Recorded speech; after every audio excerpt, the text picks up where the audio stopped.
सभी न्यायमूर्ति भाई बहन और इलाहाबाद उच्च न्यायालय के वकील संघ के सभी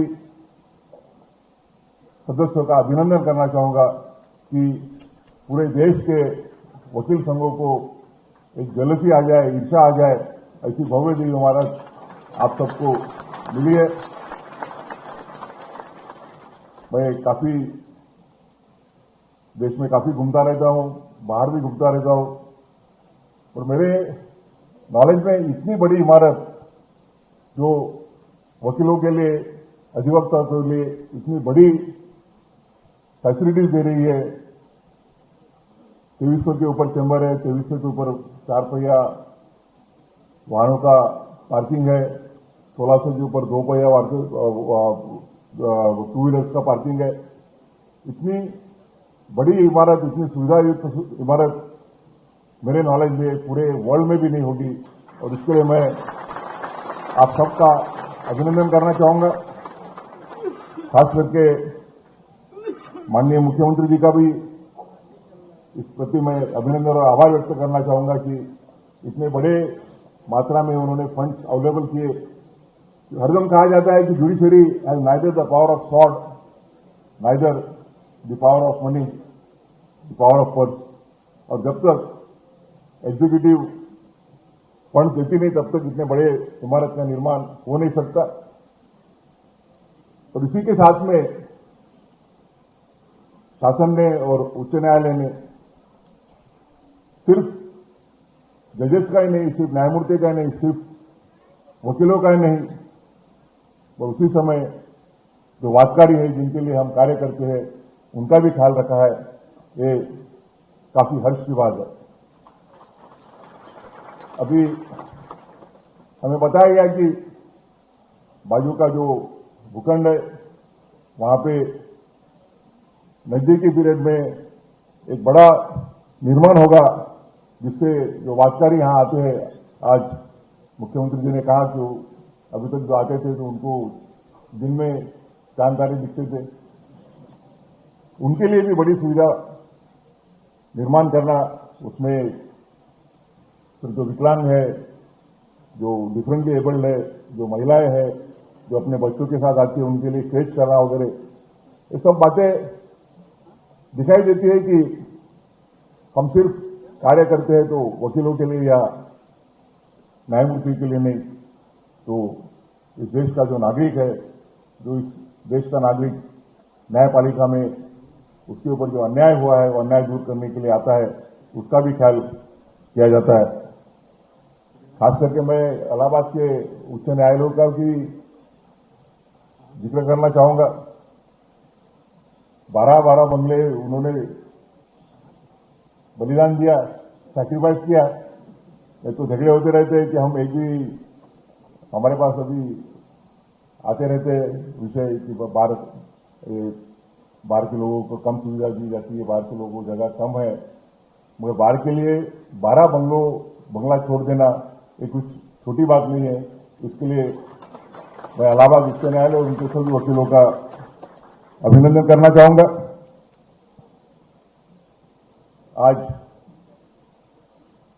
इस वक्त माननीय मुख्यमंत्री जी ने ये भी घोषित किया है कि जनपदों में भी एकीकृत कॉम्प्लेक्सेस बनाए जाएंगे, जिसके तहत न्यायालयीन इमारत, उसी के साथ में पक्षकारों के लिए, वादकारियों के लिए, वकीलों के लिए और न्यायमूर्ति के लिए निवास, ये सभी सुविधा एक जगह पे दी जाएगी। आज हमने यहाँ पे स्टेट बैंक ऑफ इंडिया का काउंटर, उसी प्रकार से पोस्ट ऑफिस का जो काउंटर लगा है उसका भी उद्घाटन किया है। ये सुविधाएं आप सबको आपका काम अच्छा करने के लिए उपयुक्त होगी। ऐसी सब सुविधाएं सूर्यकांत जी ने हमारे डिमांड की थी कि जो हमारी ट्रायल जुडिशरी है उनके लिए भी ध्यान दिया चाहिए। मुख्यमंत्री जी ने तुरंत उसका जवाब दे दिया और बताया कि किस तरह से वो हर जनपद में न्यायालयों के लिए, वकीलों के लिए और वादकारियों के लिए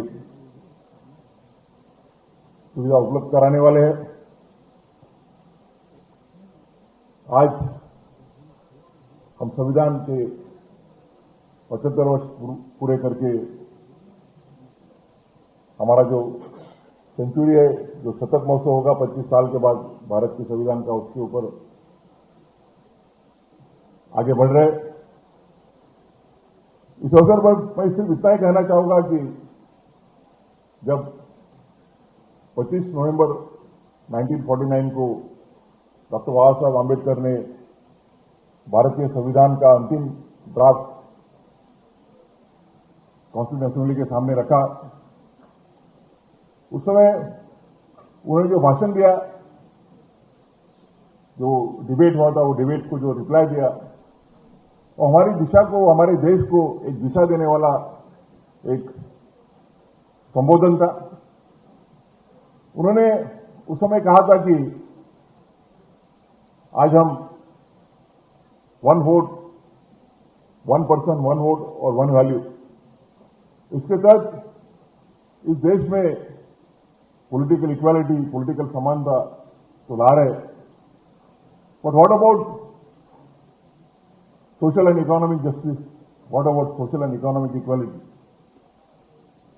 बाबा साहब ने कहा था कि on a social plane the country is divided into 4 compartments, and such compartments which are so tight that one cannot travel from one compartment to another compartment.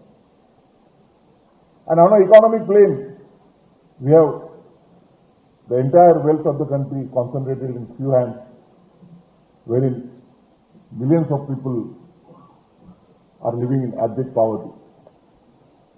और उन्होंने उस समय एक वार्निंग दी थी कि जब तक हम एक सामाजिक और आर्थिक असमानताएं दूर नहीं करेंगे, तब तक इस देश में सही मायने से जो लोकशाही है, जो जनतंत्र है, उसका निर्माण नहीं हो पाएगा। और आज देखते हैं हम कि जो हमारा 75 साल का जर्नी रहा, 75 ईयर्स का जर्नी, उसमें हमारी विधिपालिका रहे, जो भारत का पार्लियामेंट है, जो राज्य के विधानसभा है, विधान परिषद है, जो कार्यपालिका है, जिसका नेतृत्व हमारे मुख्यमंत्री जी कर रहे हैं, या जो न्यायपालिका है, उन्होंने भारत में राष्ट्रीय समानता के साथ सामाजिक और आर्थिक समानता लाने के लिए बड़ा योगदान दिया है। काफी ऐसे कानून किए गए कि जो जमींदार थे, उनकी जमीन लेके जो लैंडलेस थे, उनको दी गई। जो जमीन में खेती करते थे, टेनेंट्स थे, उनको जमीन का मालक बनाया गया। ऐसे अनेक कानून है कि जिनमें जो इस देश का वर्किंग क्लास है, लेबर क्लास, उसके हित में कार्य किए गए। और जब इस कानूनों को चैलेंज किया गया, 73 के पहले सुप्रीम कोर्ट का जो व्यू था, वो ये था कि फंडामेंटल राइट जब कभी हमारे मौलिक अधिकार है, फंडामेंटल राइट और डायरेक्टिव प्रिंसिपल्स है, मार्गदर्शक विषय, उनमें जब भी कॉन्फ्लिक्ट आएगा तो fundamental rights will prevail upon the directive principle, and the directive principle will have to give away to the fundamental rights. और हम देखते हैं कि 1973 में जब केशवानंद भारती का 13 जजेस का जजमेंट आया, तो बेसिकली जाना जाता है कि basic structure doctrine, amending powers of the constitution, 6 जजेस ने व्यू लिया कि amending powers of the parliament to amend the constitution are unlimited. दूसरे 6 जजेस ने व्यू लिया कि the amending powers of the constitution are limited and restricted. परंतु जो 13वें जज थे, जस्टिस HR खन्ना, उन्होंने व्यू लिया कि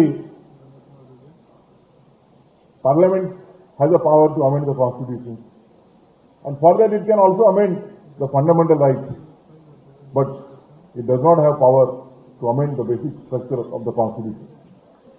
तो हम देखते हैं कि amending powers of the parliament के ऊपर